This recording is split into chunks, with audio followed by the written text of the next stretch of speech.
അച്ഛനെ പോലെ തന്നെ മൗനം. ഇതെങ്ങനെ ഇംഗ്ലീഷിൽ പറയാം? അതിലേക്ക് കടക്കും മുൻപ് ഒരു കാര്യം ഓർമ്മിപ്പിക്കട്ടെ.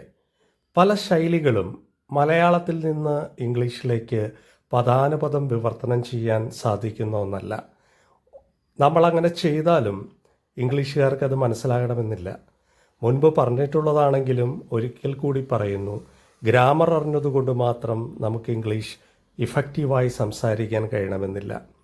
ഇംഗ്ലീഷ് ഭാഷയിലെ ശൈലികൾ, ഇംഗ്ലീഷുകാർ ഉപയോഗിക്കുന്ന രീതികൾ മനസ്സിലാക്കി അത് അതേപടി പഠിക്കുക എന്നത് മാത്രമാണ് ഏക പോംവഴി. ഇവിടെ അച്ഛനെ പോലെ തന്നെ മോനും എന്നതുകൊണ്ട് നമ്മൾ ഉദ്ദേശിക്കുന്നത് എന്താണ്?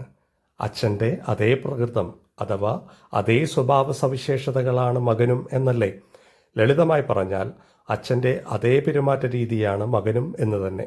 ഇംഗ്ലീഷിൽ ഇതിങ്ങനെ സൂചിപ്പിക്കാം: ലൈക്ക് ഫാദർ ലൈക്ക് സൺ. ഒരിക്കൽ കൂടി പറയാം: ലൈക്ക് ഫാദർ ലൈക്ക് സൺ.